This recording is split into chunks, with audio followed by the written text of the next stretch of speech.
When I arrived and kind of announced myself as the legal representation for President Trump. I asked to see a copy of the warrant. Initially, they refused and said, we don't have to show it to you. And there was a little bit of an exchange about whether it was appropriate to withhold the warrant when you're searching the residence of the former president, who's likely to be the Republican nominee in the next election.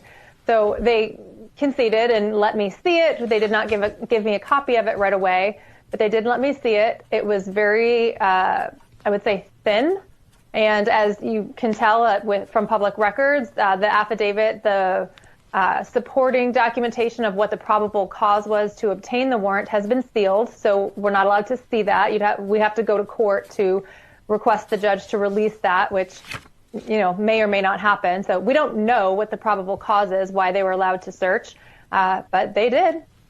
But what were they looking for? Did that give you any indication? Were they looking for documents like we've been led to believe for the Presidential Records Act? Is that really the foundational ask on the warrant, was for the Presidential Records Act, which has never been aggressively pursued or prosecuted in this country, not once since 1978 when it was put in place? Is that what they told you?